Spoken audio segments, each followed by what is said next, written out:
So I'm in Studio One 3 working on a mix for GMT Gospel Multitracks, and basically I love it. I love the way it sounds. The sound quality is wonderful. But there was one thing that I wanted to learn how to do, and I searched YouTube trying to figure out how to do this. There's not much on this topic, and that is replacing or doubling a instrument or something like that. I often use this technique with Logic Pro, doubling in my snares to make it pop more or give it a more of another type of snare that will shape my snare and give it a better tone, things like that. Pretty much sound design and kind of controlling what I want to hear in the mix. Say your snare is not that strong, and so I usually go and select another snare from somewhere, or my kick, or pretty much for anything else I need that extra, that extra something, that extra attack along with it. So I could not figure out how to do this, but I found a way. I figured out how to do this. So what I did was, okay, let's just listen to it now. We're just gonna affect the snare.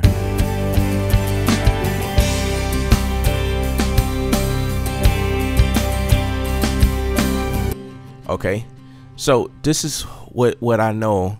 I'm still new to this software, so I don't know everything, but these are the things that I do know. I figured out how to double the snare, and so what I'm going to do here is select analyze. All right, so what it's doing is analyzing all of my transients on this snare track here, and all I'm gonna do next is pull up a instrument track and drag and drop this the audio file down, which I just thought that was pretty cool. So as soon as this, okay, so what it did was it detect all of the transits. Let me see if I can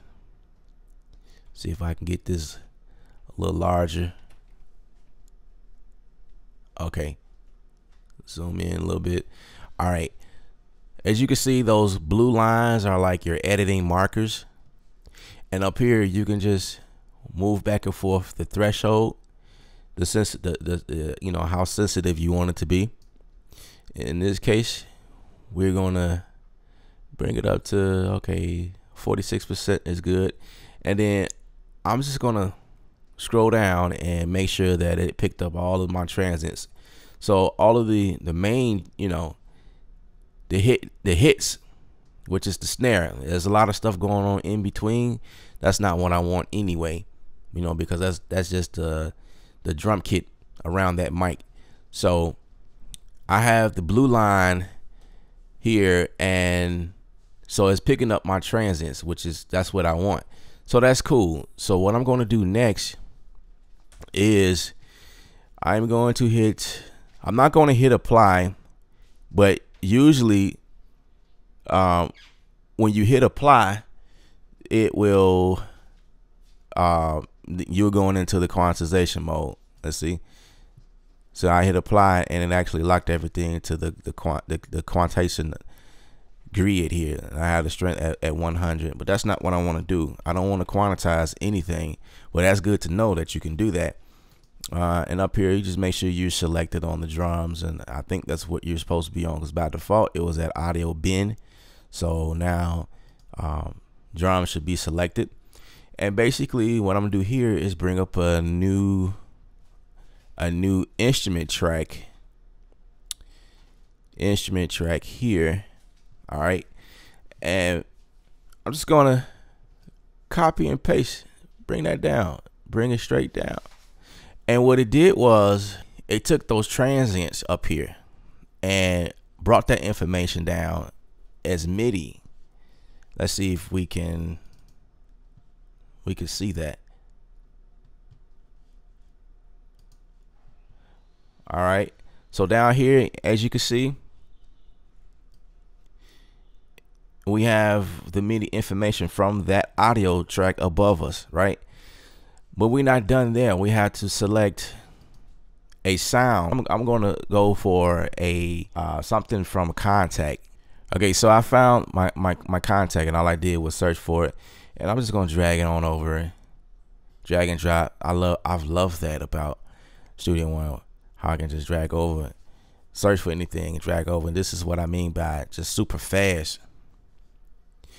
All right, so what I'm going to do, I need something with like a vintage type something.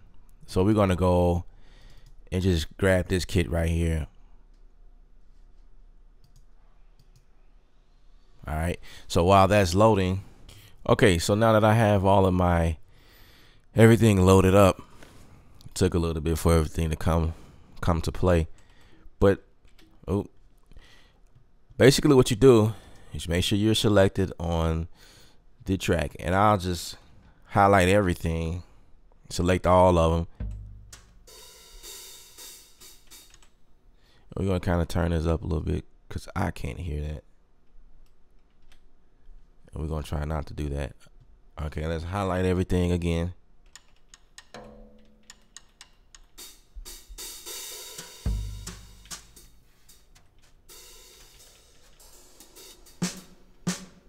There go a snare right there. You just pick the snare that you want.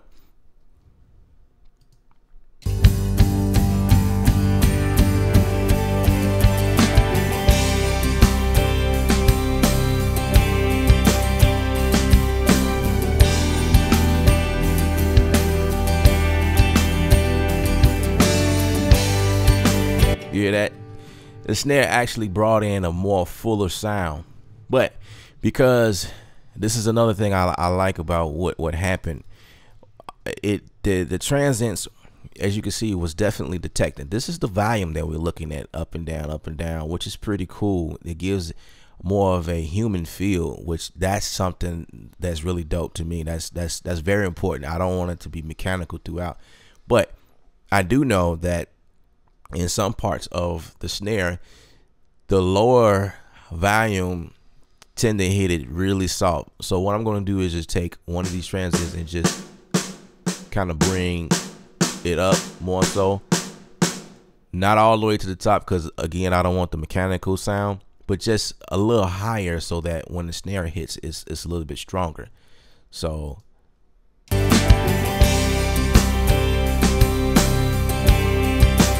now I can begin to bring it down some, make it blend a little better.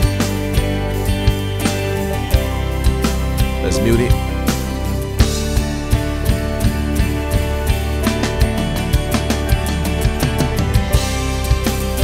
So add it back in.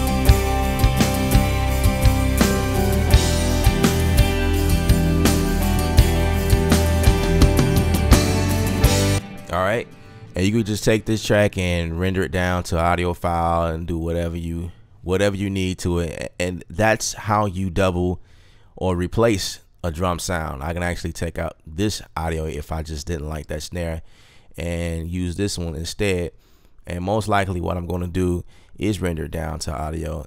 And you know, I just want to show you guys that I thought that was pretty cool. All right, so remember, music is art. You're the artist. Paint your picture.